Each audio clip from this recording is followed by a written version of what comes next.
Can you describe in one word the mother of your children? Very responsible. Malalahanin. Oh, she's very caring. One word. Superwoman. Amazing. I think it's submissive. Faithful. Courteous. Mataray. Lovey. Unadmirable. Siguro I would say compassionate. Generous. Caring. Isa siyang mabuting ina ng tatlo. Julie is a very disciplinary mother. Malakas. Where did you first meet? Oh, it's a typical office romance. So, sa lugar lang din namin. Dito sa church. Pure Gold sa Commonwealth. When we were moonlighting sa hospital sa Pasig. We met at Sarali. Sa Valencia. Trabahoan niya. Here. Ooh. At FBC. Project 3 sa Palmo. Magkatapat lang kami ng bahay sa boarding house ko. What is her favorite meal to cook? Nilaga. Actually, marami. Pero yung favorite niya, chicken casserole. Every day, puro itlog. Scrambled egg. But she is always fond of cooking carbonara. Rice. Hindi naman nagluluto si Suzette. What is her favorite food to eat? Marami yan. And what is she really good at? She's good at her eye for details. Magluluto. Magaling talaga siya magluto. She's good. Very creative siya. She has a lot of ideas. Kasi beautician siya. Yung talent niya, yung pagpapaganda. Magaling si Kane mag-handle ng finances.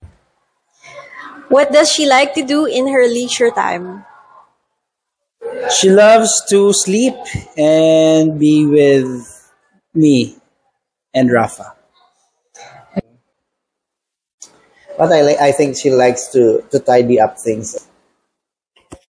Nag-read siya ng Bible.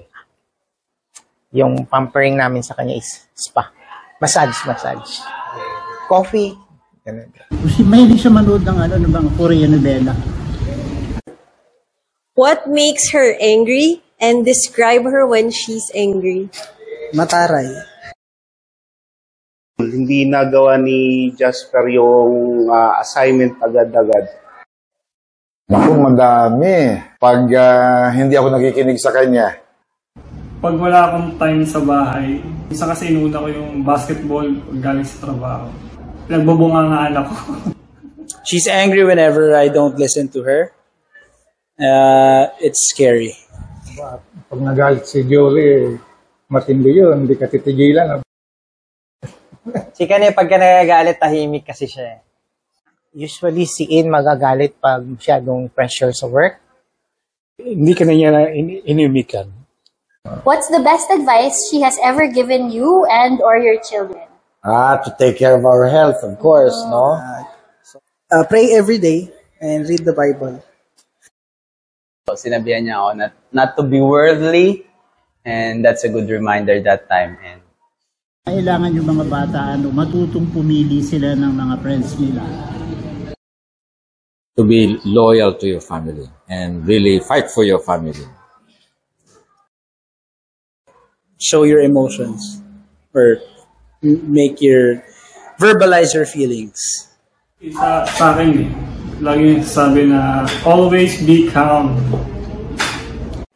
What are you proud of about her? Everything. Jackie is a very generous woman. Ay, masipag yun. Talented. She's really resilient and perseveres. Proud ako dahil sobrang sipag Parang ayaw na nga magpahinga. If you could give her anything, what would you like to give her? I would like to give her a Louis Vuitton bag. I think a stay in Shangri-La Boracay one more time. Gusto niya yung mga luxury bags. Make-up. Mahilig talaga siya sa make-up. Vacation. Diamond ring na engagement ring kasi wala kaming ganun. What is a fun thing you did together with her? Recently, we just enjoyed simple talks. Every day naman, we laugh together. No? Madalas kami magbiroan, lalo na kapag kaming dalawa lang. We just enjoy singing together, going to place. We love to travel. Kumain together.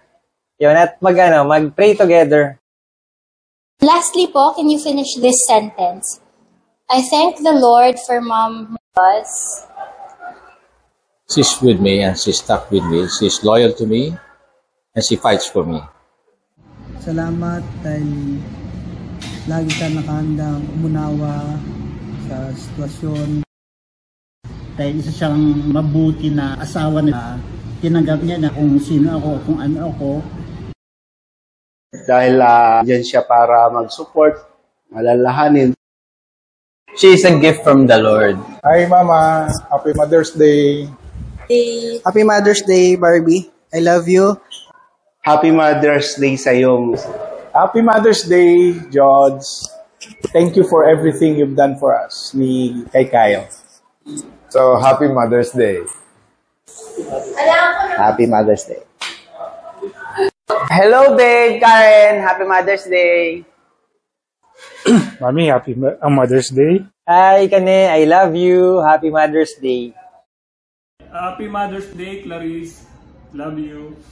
Happy Mother's Day, honey. Happy Mother's Day, Mom and Mama Pai. Happy Mother's Day din po sa lahat ng mga nanay sa FBC.